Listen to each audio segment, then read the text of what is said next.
Selamat pagi, Sobat Muwarti.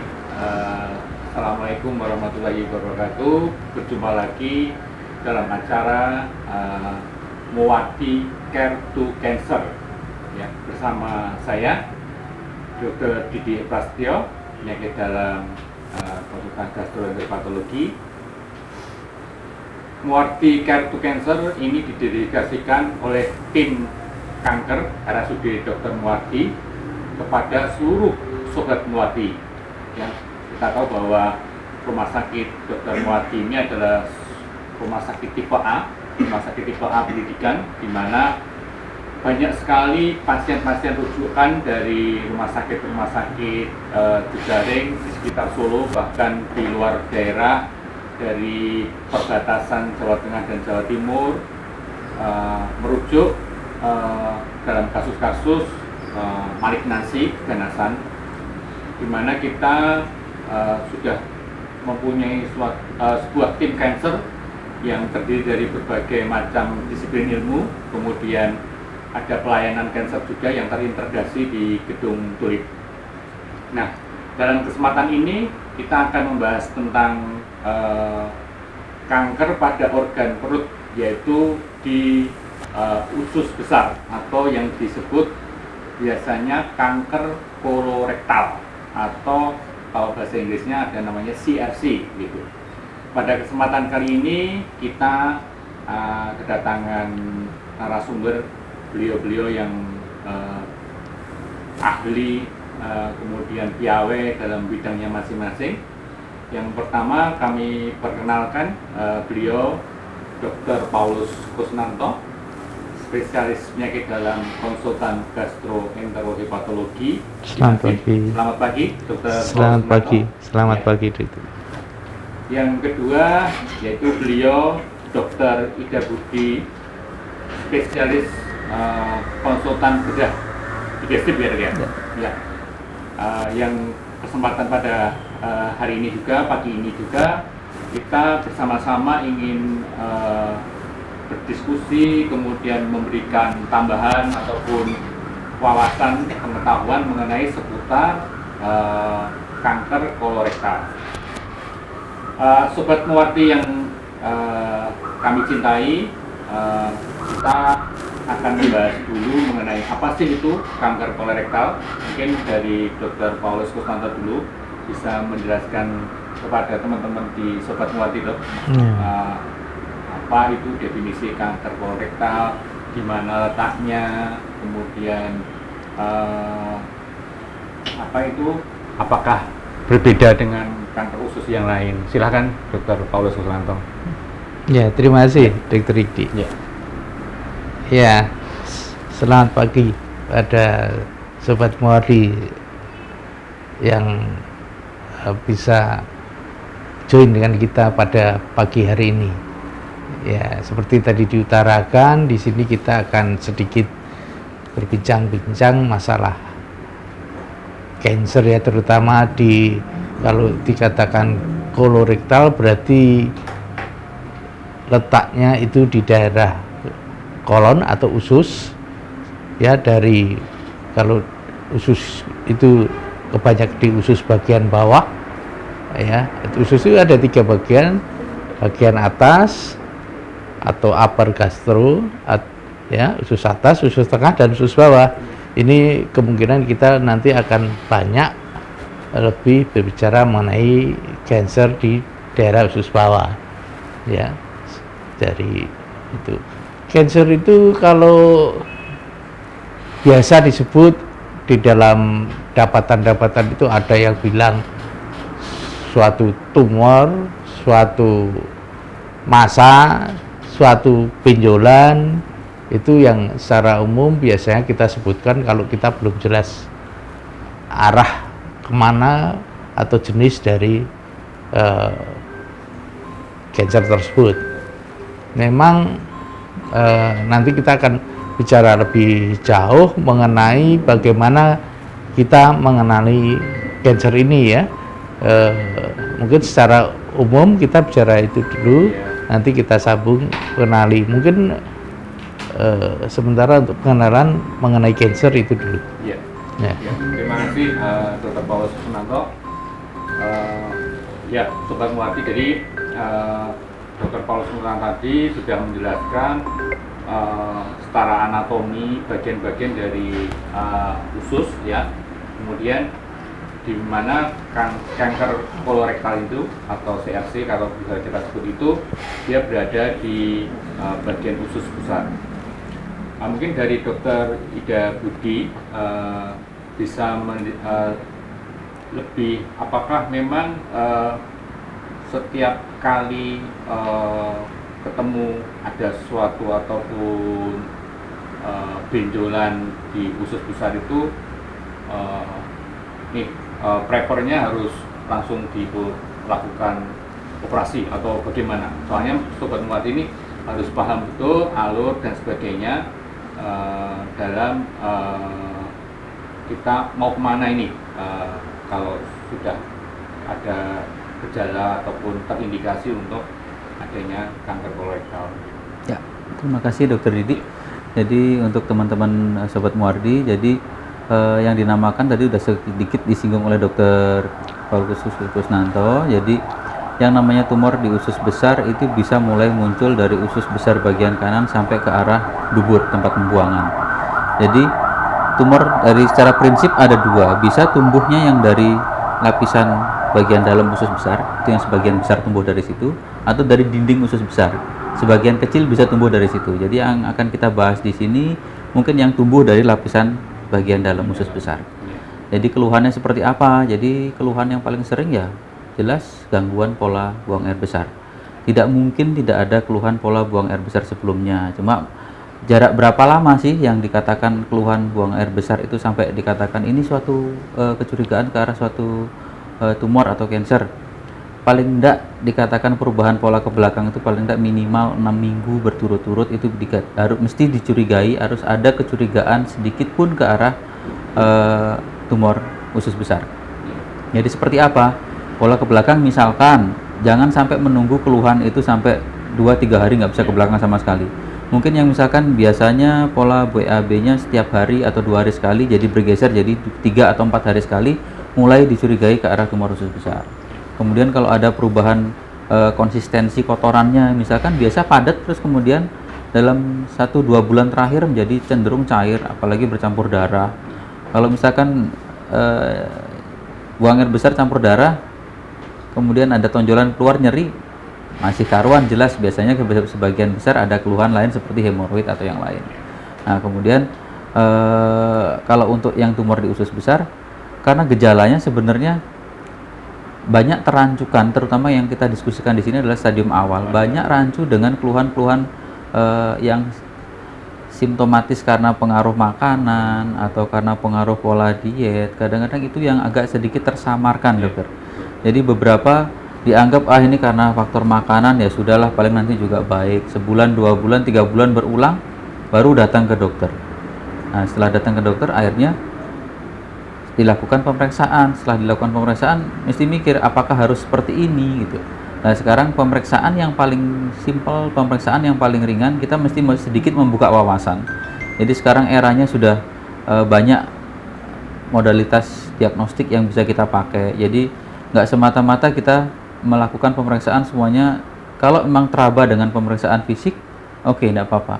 Tapi beberapa kasus, terutama yang keluhan dengan saluran pencernaan bagian bawah, terutama untuk tumor di usus besar, itu tidak jarang bisa terdiagnosa setelah kita melakukan pemeriksaan penunjang. Lah, pemeriksaan penunjang apa yang paling simpel bisa dikerjakan? Kalau misalkan takut dengan pemeriksaan entah itu di foto ronsen atau teropong, ya minimal USG, meskipun USG itu jarang bisa mendiagnosa kasus-kasus di stadium awal. Jadi kalau emang ada keluhan seperti gangguan-gangguan pola buang air besar seperti tadi yang sudah sempat disampaikan, pemeriksaan penunjang yang paling cepat bisa dikerjakan adalah di endoskopi, diteropong dari bawah. Diteropong dari bawah itu yang mungkin persepsi yang harus mulai dirubah untuk teman-teman Sobat Muardi. Jadi diteropong bukan yang harus dengan pembiusan total, enggak. Kalau memang nyeri tidak selalu nyeri, tapi memang ada rasa sedikit tidak nyaman, iya. Tapi demi diagnosis yang harus ditegakkan, saya kira sih mesti mulai kita buka wawasan. Jadi untuk yang sudah ikut gabung di sini, paling enggak apa sih itu diteropong seperti apa sih, jadi nanti akan banyak dijelaskan oleh Dr. Kusnanto mungkin nanti. Ya, terima kasih. Terima kasih. Ya, terima kasih Dr. Ida. Jadi kalau kita ketahui bahwa kanker kolorektal ini adalah suatu kanker di mana kalau kita baca-baca secara data di dunia itu adalah paling besar nomor 3 dari kejadian kanker di manusia. Jadi cukup besar nomor 3 ya. Kemudian penyebab nomor 2 kematian yang related dengan kasus-kasus kanker ya. Di Indonesia pun sendiri data juga hampir sama di dunia bahwa disebutkan di Kemenkes itu bahwa 1 dari 20 orang itu punya faktor risiko terjadinya suatu kanker kolorektal, sehingga kita perlu pentingnya adalah screening atau kewaspadaan dini, di mana kita kalau sudah screening kita akan menemukan kanker pada stadium awal, di mana kanker stadium awal ini akan mudah untuk tata laksana lebih lanjut. Nah, untuk screening nanti dari Dr. Paulus Kusnanto mungkin bisa menjelaskan faktor risiko bagi sobat-sobat Muwardi yang mungkin ingin tahu faktor risiko tinggi kejadian kanker kolorektal, kemudian screening apa dok yang harus mereka tempuh ya. Mungkin dari Dr. Paulus Ya, bisa ya. menjelaskan. Monggo, Dok. Ya, terima kasih. Iya, jadi Tadi memang sudah disinggung juga ya oleh Dr. Budi bagaimana ya, karena kanker ini letaknya di dalam ya, dalam artinya di usus, sehingga kita sering sekali dihadapkan atau waspada kalau ada suatu keluhan-keluhan. Kalau di bidang kedokteran kita biasanya mendeteksi dari anamnesis ya, adanya cancer itu yang khas dalam anamnesis atau tanya jawab.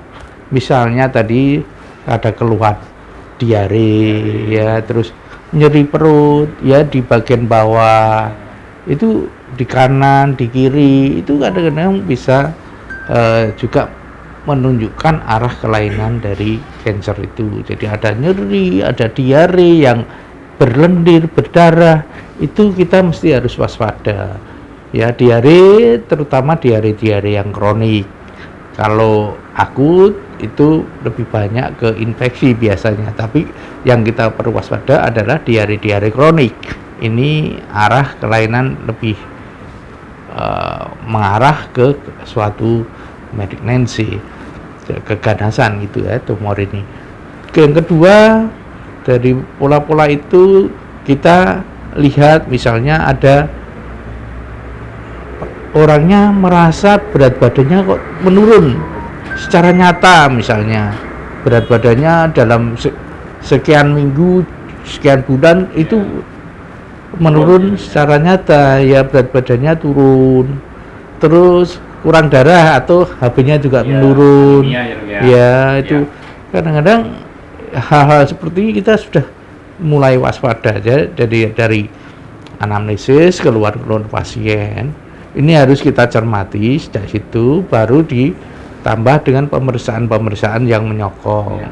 Pemeriksaan menyokong itu bisa dengan pemeriksaan fisiknya atau pemeriksaan laborat. Misalnya kalau ada gangguan ke arah gangguan tumor, paling tidak laborat ya tadi darah rutin, terus kita bisa ada pemeriksaan CEA misalnya untuk ya marker-marker yang mengarah ke arah suatu tumor ya, itu perlu ditampilkan. Tadi ada USG ya sementara. Kalau memang lebih jauh lagi, tadi sudah disinggung mengenai pemeriksaan kolonoskopi.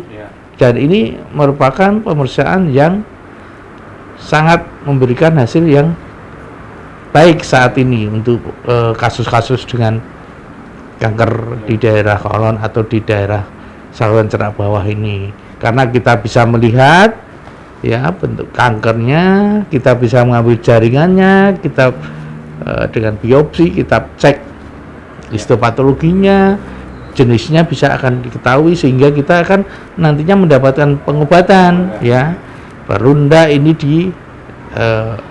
tangani perlu dilakukan pembedahan apa tidak. Kalau pembedahan kita biasanya kerjasama dengan dokter Budi untuk mengatasi hal-hal yang mengganggu dalam proses tumornya ini, atau perlu kemoterapi lanjutannya, kita selalu nantinya bersama-sama. Tapi secara umum kita harus kumpulkan itu ya. Jadi saya kira dokter Budi pun tidak akan bisa orang diare langsung dioperasi, oh ini tumor, ini kan, saya tidak. Tetapi step-step ini harus dikumpulkan. Intinya kita mendapatkan data sebanyak mungkin yang menyokong ke arah tumor. Nah, karena letaknya di dalam, jadi harus mendapatkan data sebanyak mungkin, baru kita nanti menanganinya secara bersama-sama untuk mendapatkan tuntasnya penanganan terhadap penyakit ini. Jadi memang ada step-stepnya dan kita nanti mengerjakan memang ada bidang-bidangnya sendiri. Itu saya kira hal-hal ini perlu dipikirkan bersama. Ya, saya kira. Terima kasih sekali Dr. Paulus Kusnanto. Jadi perlu di tagline atau di garis bawahi. Jadi Sobat Muardi ya.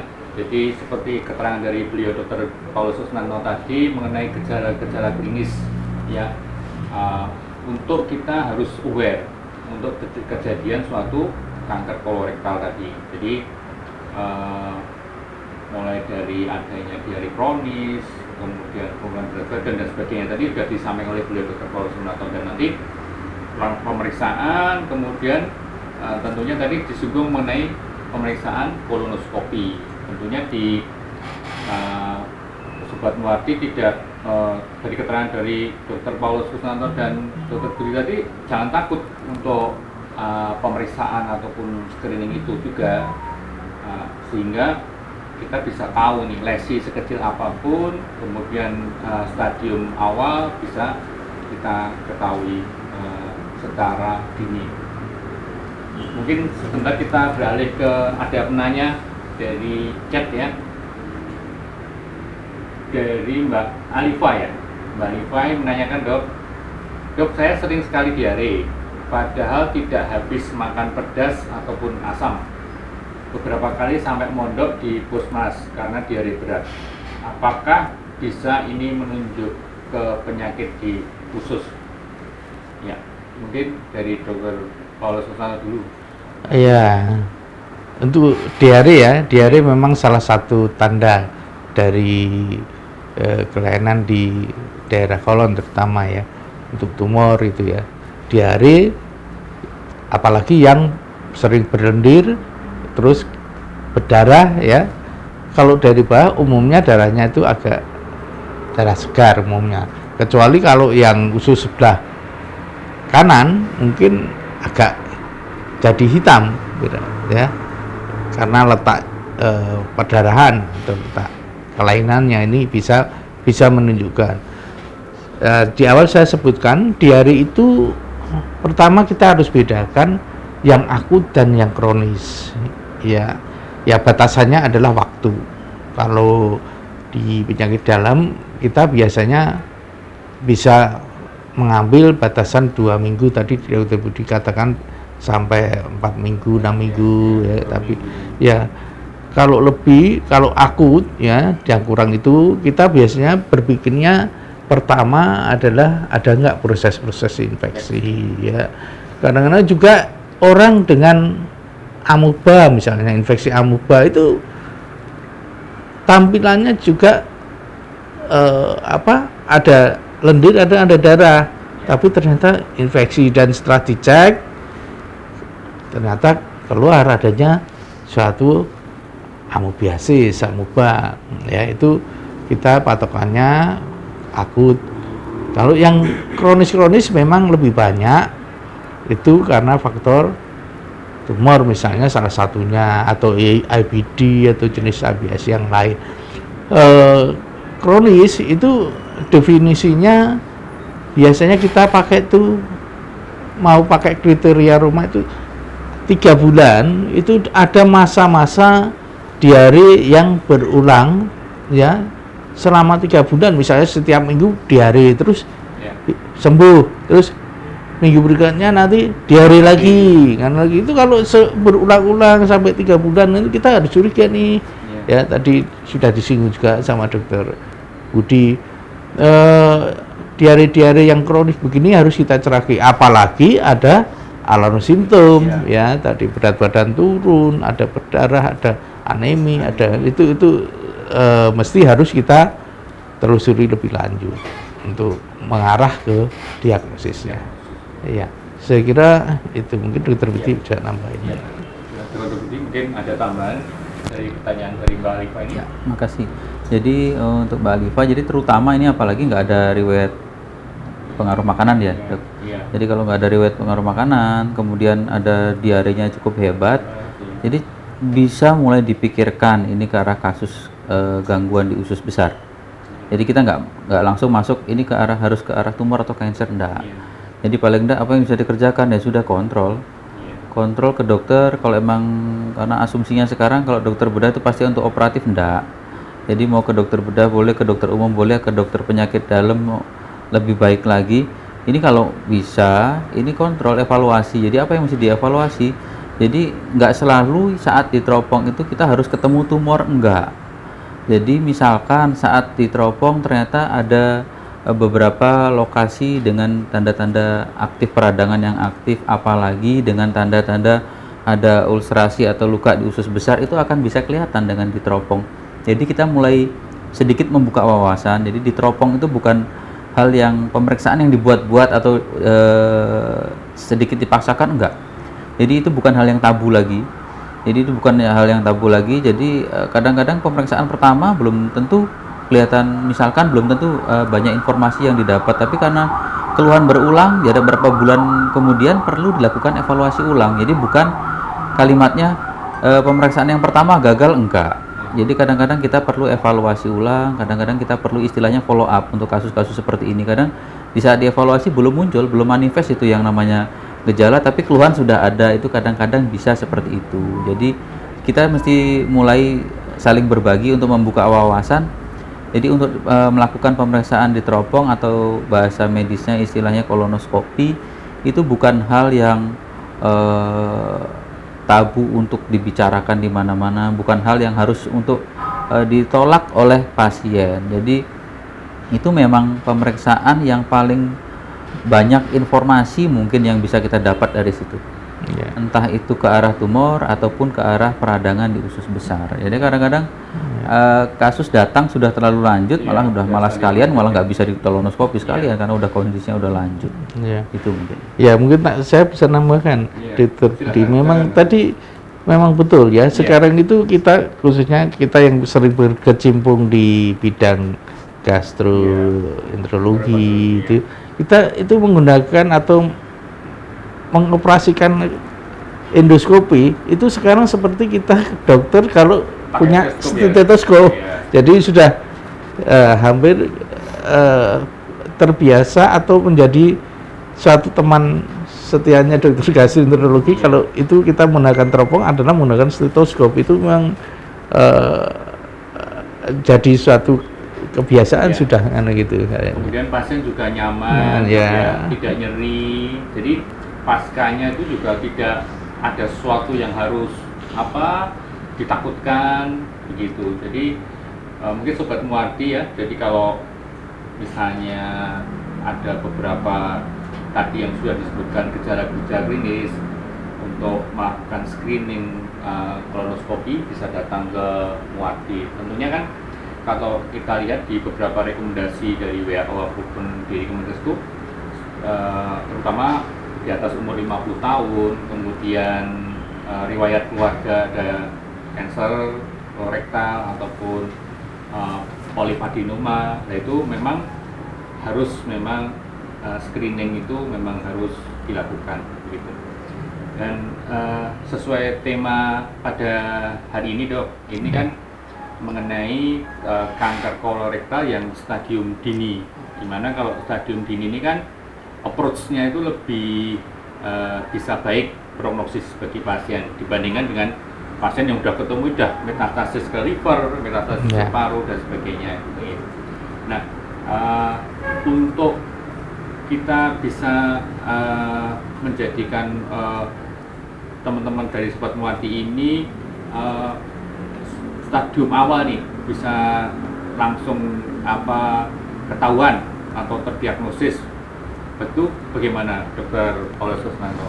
Ya, saya kira memang kita usaha screening itu adalah hal yang bagus ya dalam hal untuk menentukan, terutama screening ya tentunya dilakukan pada orang yang berisiko ya, yang berisiko misalnya dari pandang dari keluarga. Kalau keluarganya ada yang menderita cancer ya, cancer apapun, misalnya kalau wanita cancer payudara, cancer serviks atau yang lainnya, kalau keluarganya satu keluarga mungkin pada kondisi ini juga bisa dikatakan orang-orang yang mempunyai risiko tinggi ya, kita melakukan screening gitu ya. Terus tadi jelas usia ya, kalau kita usia dengan usia di atas 50 ya itu kita ingin melakukan screening, saya kira lebih baik untuk kita ketahui, karena seperti saya bilang tadi bahwa kita itu menggunakan endoskopi sekarang seperti orang pakai stetoskop aja, jadi lebih aktif. Screening yang aktif akan lebih mencegah terjadinya tumor-tumor kolon atau kanker kolon ini ya, yang terutama memang yang mempunyai resiko tinggi. Ya, terima kasih Dr. Paulus Kusnanto. Ini ada pertanyaan lagi nih, mungkin untuk Dr. Ida Bagus Budi. Dok, kalau yang pertama ini, apakah kanker usus besar dapat dideteksi dari feses dan pola BAB? Ya, tadi sudah dijelaskan dari kedua narasumber bahwa itu salah satu sign dan simptomnya ada perubahan pola BAB-nya ya, tentunya ya. Kemudian ini Dok, apakah kalau dideteksi ada kanker langsung dipotong ususnya? Ini kebanyakan pasien seperti ini Dok. Jadi ketika pasien itu takut berobat, ketika sudah tahu pemikirannya itu wah ususku mau dipotong ini. Nah ini bagaimana Dok? Ya. Dr. Budi. Terima kasih Dokter Budi. Jadi Ya. untuk pertanyaan berikutnya, jadi apakah kalau udah terdeteksi harus dipotong? Tergantung. Ya. Tergantung dari di tahap mana kita temukan suatu kasus itu, tergantung pada dari stadium berapa saat pasien itu terdiagnosa. Ya. Jadi terutama apalagi sekarang di Muardi sudah ada modalitas yang kolonoskopi itu sendiri. Kalau misalkan bisa dievaluasi dan ternyata tidak ada sebaran, masih terlokalisir suatu tumor itu di usus besar yang bagian bawah, Ya. itu malah terus terang kalau emang bisa diusahakan, meskipun kasusnya nggak banyak, tapi kalau emang sampai ketemu kasus seperti itu, benar-benar di tahap awal itu bisa di pengangkatan tumor secara benar-benar terlokalisir di situ aja. Jadi tidak ada usus yang harus dipotong, tapi harus dievaluasi. Ada, meskipun tumornya kecil, tetap dievaluasi ada sebaran nggak ke kelenjar getah bening. Kalau tidak ada sebaran ke kelenjar getah bening dan penunjang yang lain juga cukup, nggak ada sebaran tempat lain, itu bisa diupayakan pengangkatan tumor lokal di situ aja dengan resiko yang jauh lebih ringan dibandingkan kita mengambil opsi untuk tindakan operatif. Itu kalau memang benar-benar bisa didiagnosa di awal. Jadi usahanya apa ya, cuma satu yang tadi udah dijelaskan Dokter Paulus, ya cuma satu usahanya, deteksi sedini mungkin dengan kolonoskopi. Tadi mungkin ada yang menganut 50 tahun, tapi kalau sumber lain tuh kadang-kadang menyarankan di saat usia 40 plus ada gejala, kadang-kadang 40 lebih sedikit udah disarankan udah teropong aja. Kadang-kadang 35 pun ada yang menganut sedikit agresif tuh di daerah yang mungkin angka kejadian tumor usus besarnya tinggi. Jadi 35 ada riwayat keluarga, ada keluhan sedikit aja, segera dilakukan kolonoskopi. Karena hanya itu yang bisa dikerjakan di awal gitu. Jadi pentingnya penentuan stadium Dok ya. Jadi dalam tata laksana itu terus kita tidak harus misalnya itu harus tergantung kita melihat stadium berapa dari kanker itu sendiri gitu. Kemudian untuk Dr. Paulus Hernanto, di pengalaman Dr. Paulus Hernanto tadi, mungkin ada kalau kita kolonoskopi gitu ya Dok ya, itu kadang kita menemukan suatu lesi premalignan, misalnya suatu polip gitu ya Dok ya.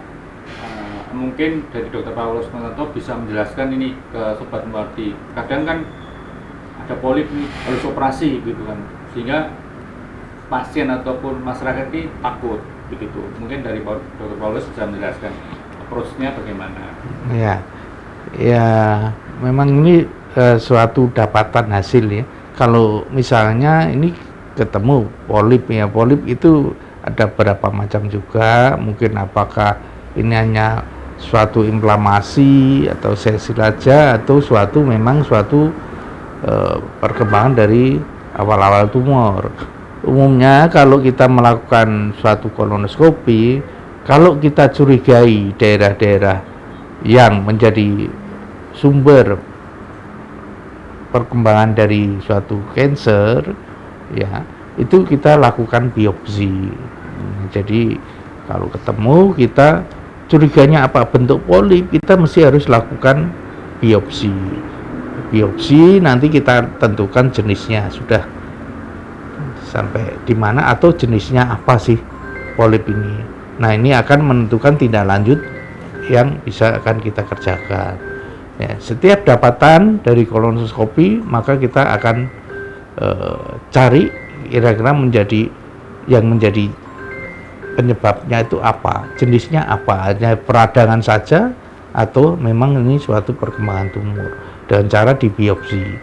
Ya biopsi memang yang terbaik itu adalah kita paling tidak biopsi itu yang agak lurus dan lebih masuk ya dalam gitu ya, jadi bisa mengambil lebih dalam darinya, spesimennya lebih terarah.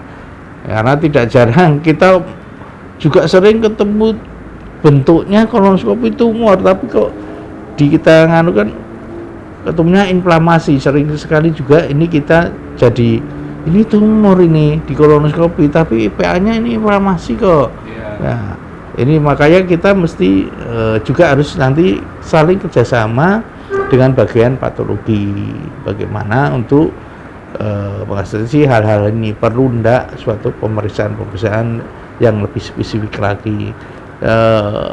Jadi kita mesti harus mencari ya kira-kira dan perjelas kira-kira apa yang menjadi atau yang kita temukan itu.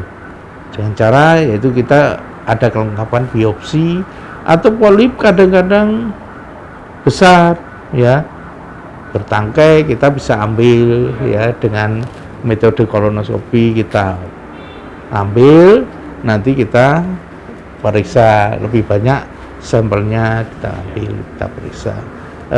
Ada cara beberapa macam cara untuk mengatasi polip-polip yang ada di pemeriksaan itu. Ya saya kira kan. Terima kasih Dr. Paulus Hernanto. Ini ada pertanyaan lagi dari Sobat Muardi, dari Ibu Apriana. Suami saya meninggal usia 34 tahun karena kanker usus yang menjalar ke hati, jadi metastasis ya. Kemudian sudah operasi, kemo 11 kali, berlangsung 1 tahun 3 bulan. Kemudian saya punya anak usia 4 tahun nih. Di usia berapa anak di screening dok? Terima kasih. Silakan dok, mungkin. Jadi ini mengenai screening bagi keluarga, di mana satu level di atasnya menderita suatu kanker usus. Silakan dok. Ya umumnya tadi kan screening itu ada, walaupun kita bagus ya, tapi kan ada suatu aturan-aturan atau syarat-syarat. Ada yang batasi tadi, kalau kita punya darah mungkin ambil 50 ke atas ya, dengan beberapa hal misalnya keluarga perlu screening. Yang jelas itu untuk screening. Kalau ada keluhan-keluhan, mulai ada keluhan-keluhan ya dari awal banyak juga yang kita temukan dulu sewaktu kita ngerjakan bagian anak juga pernah menemukan pasien anak dengan perdarahan saluran cernaknya kita teropong ketemu polip ya, suatu benjolan ya. Di situ kita akhirnya kita lakukan polipektomi, kita periksa kayaknya sebenarnya bukan suatu tumor sih, bukan suatu ganasan, jadi suatu polip. Ya, jadi kalau ada klinisnya, ya saya kira tetap tindakan yang terbaik saat ini memang kolonoskopi untuk melihat kelainan-kelainan itu. Ya. Gitu.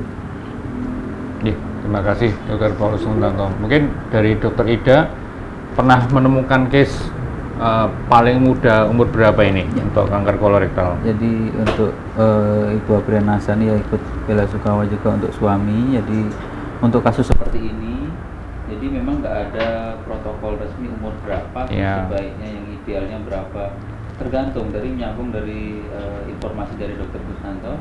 Tergantung ada keluhan apa tidak. Kalau begitu ada keluhan, nggak usah umur 20, 30 tahun. Langsung. Belasan tahun pun kerjakan kolonoskopi.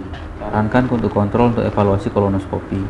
Karena yang sedang kita tangani di Muardi ini pernah usia termuda itu usia 16 tahun. 16 tahun ya. 16 tahun awalnya diteropong suatu polip Dokter Didi. Iya. Terus jarak setahun 2 tahun kemudian radang usus besar kronis, nggak berhenti perdarahan, akhirnya harus dioperasi dan sudah berkembang menjadi tumor.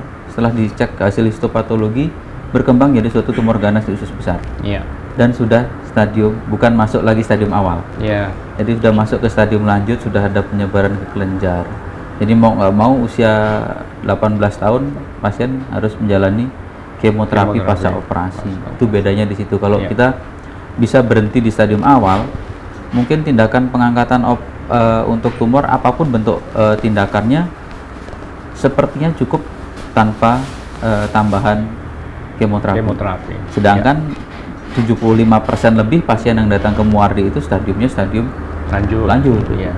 Itu bedanya di situ. Jadi sebagian besar mau nggak mau harus masuk ke ranah kemoterapi. Gitu. Ya.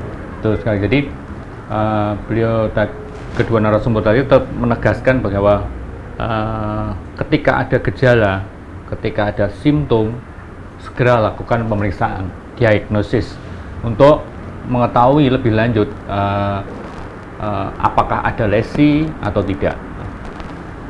Kemudian ini ada pertanyaan, mungkin pertanyaan terakhir ya, Mbak ya, untuk di acara nanti ya.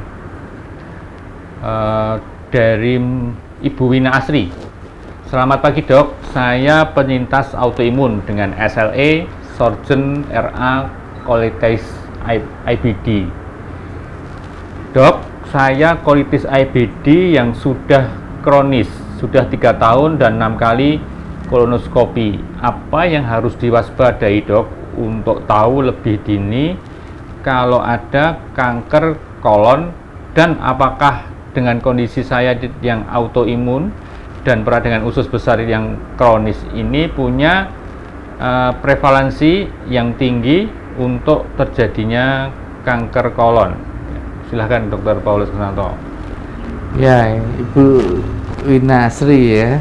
Ya, kalau kita bicara colitis atau IBD, colitis atau IBD itu sebetulnya kalau bisa dikatakan adalah itu suatu pre-cancer ya.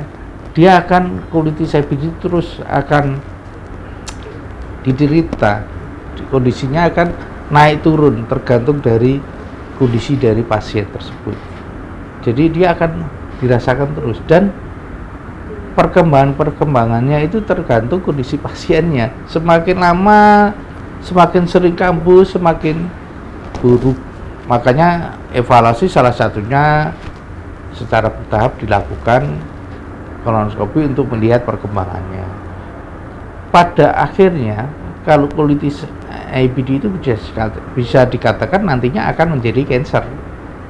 Dia karena memang sudah bisa dibilang suatu pre-cancer. Nanti kalau ini berkembang terus, Iya. itu maka akan Jadi kan bisa jadi cancer.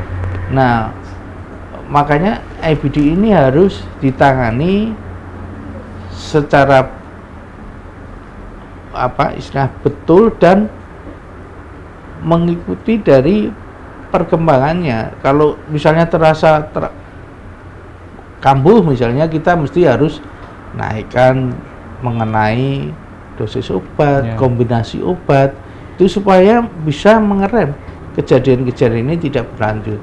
Dan kalau sudah memang dievaluasi kok bertambah berat, sudah terjadi berdarah-darah, kadang-kadang kita konsulkan ke bedah digestif untuk dilakukan reseksi untuk mengatasi beratnya dari kolitis ini. Misalnya kalau sudah mulai berdarah-berdarah, kalau tidak memang ini bisa menjadi suatu malignansi. Jadi kalau kita bicara masalah kolitisnya, Iya. saya kira itu. Dok, dari Bu Wina ini menyambung dok. Ini screening apa yang harus saya lakukan sampai sekarang saya punya masalah dengan BAB saya. Ini berarti yang nyambung yang Ya, autoimun tadi ya. Ya, ya sekarang ini ada screening untuk pemeriksaan pasien-pasien yang IBD mengenai keberhasilan, salah satunya tadi dengan kolonoskopi atau pemeriksaan feses, saya agak lupa itu fekal protein ya, Fekal protein. fekal protein ini bisa untuk melihat perkembangan atau baik buruknya dari hasil pengobatan IBD. Nah, ini ya fungsinya untuk mengetahui itu. Makanya kita perlu dievaluasi itu tadi. Tidak boleh sudah enak terus kita ceroboh nanti kambuh lagi, tidak tangani dengan baik akan berkembang terus itu nanti. Ya. Screening mungkin tadi kolonoskopi atau fekal protein ya, itu bisa kita gunakan. Ya, terima kasih Dr. Paulus Susanto. Mungkin ya Ibu Wina tadi sudah, mungkin dari beberapa pertanyaan ini tadi sudah hampir semuanya terjawab oleh dari Dr. Paulus Susanto. Ya, kemudian dari Mahameru ya, Dok mohon penjelasannya kalau kanker ini biasa dipicu apa ya? Keturunan, pola makan, atau ada yang lain? Mohon pencerahannya. Dr. Ida mungkin ada pengalaman yang keturunan, misalnya orang tuanya kanker kolon, kemudian menemukan anaknya juga kanker kolon gitu. Ya, makasih. Ya. Jadi untuk pertanyaan untuk masalah keturunan, jadi bisa nggak ya keturunan? Bisa. Apakah harus keturunan? Enggak. Jadi kadang-kadang dia bisa berkembang sendiri, itu yang harus dipisahkan. Jadi dari sekian banyak kasus memang agak susah kita bisa merunut di atas generasi di atasnya ada atau enggak. Jadi kalau faktor keturunan bisa sekali. Contoh yang paling real, ini kebetulan sedang dirawat di ruang perawatan pasiennya. Jadi dari orang tuanya ada yang menderita akhirnya meninggal. Jadi si pasien nggak pernah ketemu orang tuanya. Jadi menurut informasi aja meninggal dengan keluhan seperti yang dia rasakan sekarang. Sekarang dia baru berusia 18 tahun. Jadi orang tuanya mungkin meninggal saat dia masih balita. Jadi udah nggak ingat lagi, ternyata baru dirunut ada gejala yang serupa dengan yang dikeluhkan oleh si pasien. Jadi faktor keturunan bisa. Kalau faktor makanan biasanya cuma ada pencetus saja ya. Nggak ada pola makan seperti apa yang ini kalau pola makan seperti ini pasti bakal berkembang jadi tumor. Enggak. Cuma memang dia pencetus dari, istilahnya kalau dari segi keilmuan tumor memang sudah ada bakatnya, dia akan mengalami perubahan selnya menjadi sel tumor. Salah satunya dari radang kronis yang sudah dijelaskan oleh Dr. Paulus Susanto tadi. Kemudian memang ada perubahan dari gen yang mengontrol untuk menahan perkembangan suatu sel akhirnya menjadi tumor. Dan faktor-faktor lain sih, faktor pola makan, pola hidupnya itu penunjang aja. Jadi kalaupun ada pengaruh, tapi bukan sebagai pengaruh faktor utama dari suatu perkembangan sel tumor di Iya. usus besar. Iya, terima kasih Dokter Budi. Jadi keturunan, jadi mungkin paling banyak pertanyaan ini keturunan itu. Jadi kalau kita runut memang genetik berpengaruh. Adanya suatu familial adenomatous polyposis ya dok ya. Jadi secara familial gen untuk adenoma polyposisnya itu turun. Kemudian pola makan itu kalau kita cari-cari sumber banyak itu memang tidak ada yang menjustifikasi bahwa suatu makanan pola tertentu itu dia menyebabkan suatu kanker. Cuma di PNPK Kementerian Kesehatan mengenai kanker kolon itu memang salah satunya adalah mengenai tingginya konsumsi daging merah ya dok ya. Ya, daging merah. Daging merah yang dimasak dalam suhu tinggi dan waktu yang lama itu memang disinyalir ataupun bisa menjadi suatu terjadinya suatu malignansi gitu. Kemudian pertanyaan selanjutnya dari Ida Hak, ini mungkin dari untuk Dr. Paulus Kusnanto ini. Dok, habis screening paket cancer hasil darah samar TA normal semua. Jadi sudah pernah periksa darah samar dok, kemudian TA normal semua. Itu bisa diulang screening lagi berapa bulan atau tahun lagi dok? Iya.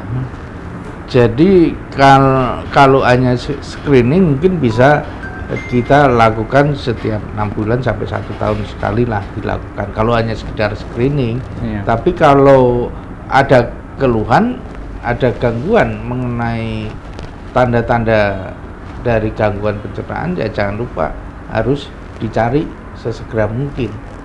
Ya, tetapi kalau sekedar screening bisa 6 bulan sekali screening. Apalagi yang mempunyai faktor risiko tinggi, Ya. mungkin bisa lebih pendek lagi Ya. screening yang kita Screening, lakukan. Ya, terima kasih dok. Ini menyambung juga dok dari Bekti Bilkis. Dok, saya sudah pernah kolonoskopi karena konstipasi menaun. Ya, alurnya sesuai ya, karena konstipasi menaun. Kemudian pasien kolonoskopi, kemudian diagnosisnya adalah di iliumnya itu ada polip adenoma dan hasil PA-nya tidak ganas. Apakah polip tersebut bisa menjadi ganas? Dan selama ini saya hanya memperbaiki pola makan dan olahraga dan sering perut merasa tidak nyaman.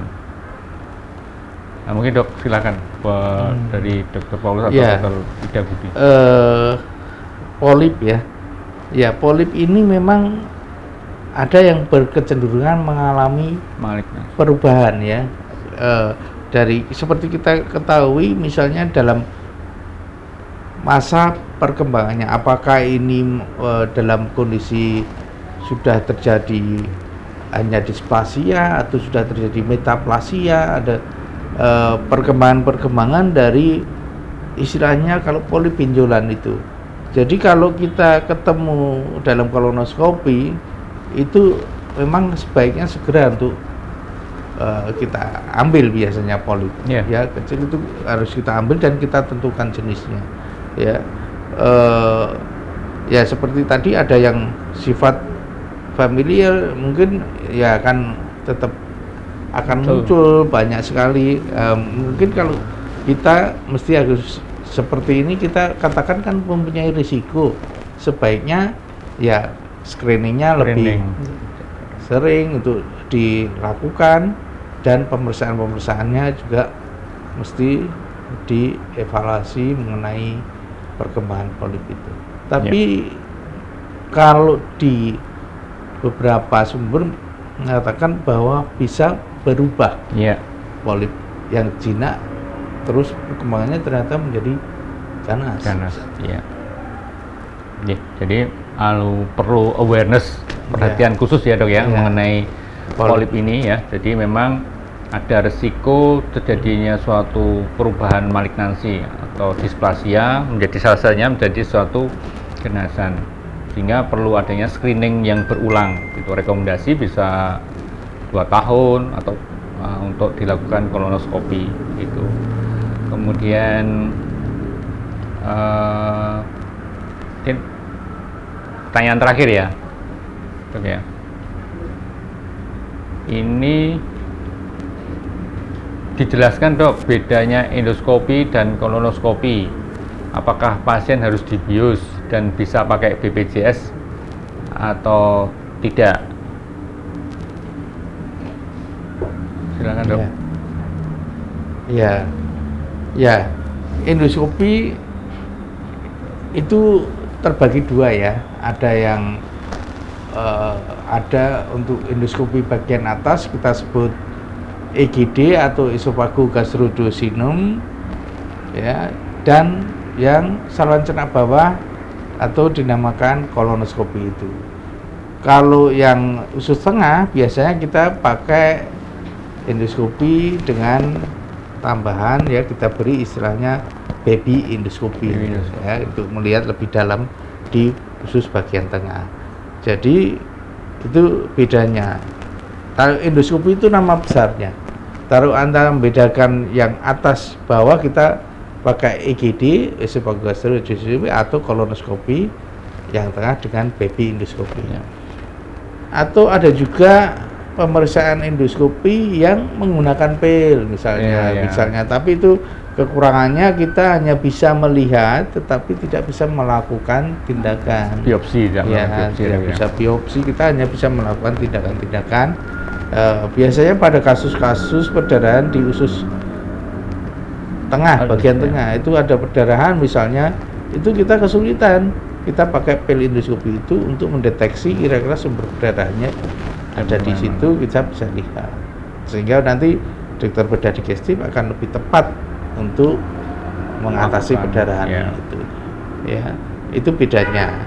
Sedangkan untuk perlu bius atau tidak, ya kita bisa menggunakan bius atau tidak. Memang di sini kalau orangnya masih muda ya, tidak punyai penyakit-penyakit pemberat ya, orangnya seger baik, kan kita endoskopi dengan bius lokal istilahnya ya, hanya semprotkan di daerah tenggorok itu aja sudah cukup. Tapi kadang-kadang kita pada faktor-faktor kayak ada usia yang geriatri misalnya, atau ada pemberat-pemberatnya, pasiennya yang tidak kooperatif, itu kira-kira perlu untuk diberikan atau dengan pembiusan, karena kalau tidak kooperatif juga tidak bisa, mesti harus kita beri pembiusan. Jadi tinggal kita pilih bisa menggunakan pakai bius maupun tidak, ya. Terus BPJS di Muardi tindakan endoskopi semua bisa pakai BPJS. Bisa tercover semua. Ya, kalau punya BPJS bisa kita kerjakan di sini. Saya kira itu. Ya, terima kasih Dok. Karena waktu Dok, jadi sebelum kita closing mungkin ada tagline yang mungkin harus disampaikan dari Dr. Ida Budi mengenai tagline tadi. Kan beberapa sobat Muardi itu takut nih dipotong ususnya. Mungkin ada pesan khusus tagline-nya, silakan Dok. Untuk pesan-pesan untuk sobat Muardi, jadi apapun keluhannya, kalau yang bersifat diperkirakan dari suatu keluhan dari saluran pencernaan bagian bawah, jadi ini sesuai dengan topik kita hari ini tentang stadium awal. Jadi nggak ada cara lain yang lebih efektif dan efisien untuk mendiagnosa. Usaha kita apa sih? Seminimal mungkin kita bisa mengusahakan biar nggak setiap ketemu kasus sudah stadium lanjut. Jadi jangan merasa tabu lagi dengan tindakan kolonoskopi. Pasti merasa nggak nyaman, beda dengan pemeriksaan dicolok bubur kan itu sebentar. Jadi itu kita anggap bukan hal yang tabu lagi. Jadi kalau ada saran dari dokter untuk melakukan pemeriksaan penunjang seperti kolonoskopi, ya sudah, itu memang harus dikerjakan karena itu sangat banyak informasi yang bisa kita gali dari situ kan. Ya, itu. Terima kasih. Terima kasih Dr. Ida. Dari Dr. Paulus, monggo. Ya, saya sangat setuju sekali ya program dari Muardi ini ya. Kita bentuk tim cancer, kita mempunyai tim. Mari kita aktifkan ini screening cancer ya.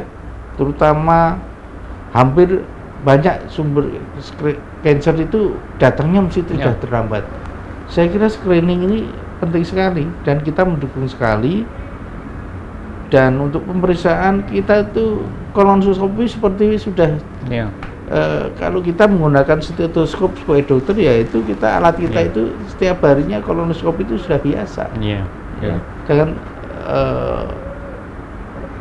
jadi ketakutan untuk suatu kolonoskopi. Kalau dulu memang kalau wah dimasuki selang ya ternyata sekarang ini malah sudah menjadi kebiasaan itu. Itu saya kira mari kita aktifkan screening ini. Ada itu di satu center ya pendidikan gitu. Dokter-dokter yang pendidikan di situ sebelum dia melakukan kolonoskopi, dia harus di kolonoskopi dulu. Saya mengalami, Dok. itu mesti itu ada yang center-center yang sebelum melakukan harus di kolonoskopi dulu. Jadi tidak pakai bius juga. itu supaya kita bisa memberikan suatu pengertian yang bagus lah untuk sebenarnya screening. Juga untuk cancer lain, misalnya kita cancer hepar ya, liver, itu juga sering datang itu sudah stadium lanjut. Kalau kita screening yang baik, ya dimulai dari misalnya orang dengan hepatitis, kita kontrol berobat, dilakukan evaluasi, ya kontrol, evaluasi yang bagus. Jadi kita akan terdeteksi sebelum dia berkembang menjadi lebih berat lagi. Mari kita tingkatkan screening ini, ya orang-orang hepatitis, sudah sirosis dan ya kalau masih terlokalisir kita memberikan suatu penanganan menjadi lebih mudah dalam arti tidak complicated. Kalau sudah menyebar kemana-mana itu ya seperti Dr. Budi tadi bilang, kita sudah menjadi semakin rumit untuk menjadi penanganan. Jadi saya setuju, mari kita lakukan screening terhadap cancer baik di mana terjadinya, mari kita aktifkan screening cancer ini. Terima kasih. Terima kasih Dr. Paulus Sunarto, terima kasih Dr. Ida Budi. Jadi dengan karena waktu, jadi kita harus mengakhiri acara pada hari ini. Hasil rekaman live streaming ini bisa dilihat kembali di Facebook dan YouTube RSUD Dr. Muwardi. Jangan lupa like, follow, dan subscribe dan share ya akun media sosial kita RSUD Dr. Muwardi. Harapan pada hari ini informasi yang bisa kita sampaikan bisa menjadi informasi yang baik bagi teman-teman Sobat Muwardi mengenai pengenalan ataupun deteksi kanker kolorektal stadium dini. Harapannya prognosisnya baik, kemudian angka kesembuhannya baik, pasien-pasien bisa beraktivitas dan bisa produktif kembali walaupun sebelumnya menderita suatu keganasan. Nah, sebelum closing, jadi Muwardi ini ada tim cancer ya Dok ya, dengan peralatan sarana diagnostik, kemudian ruang perawatan, tim cancer, kemudian didukung para medis dan semuanya, sehingga menjadikan suatu perawatan yang komprehensif dan istilahnya paripurna untuk kasus-kasus malignansi. Mungkin itu dari kami, saya selaku host Dr. Didi Prasetyo, kemudian beliau kedua narasumber Dr. Paulus Sunarto dan Dr. Ida, pamit dan terima kasih dan mohon maaf apabila ada suatu kata ataupun yang disengaja maupun tidak bagi kami. Terima kasih sekali. Billahi taufiq wal hidayah. Wassalamualaikum warahmatullahi wabarakatuh. Salam sehat. Terima kasih.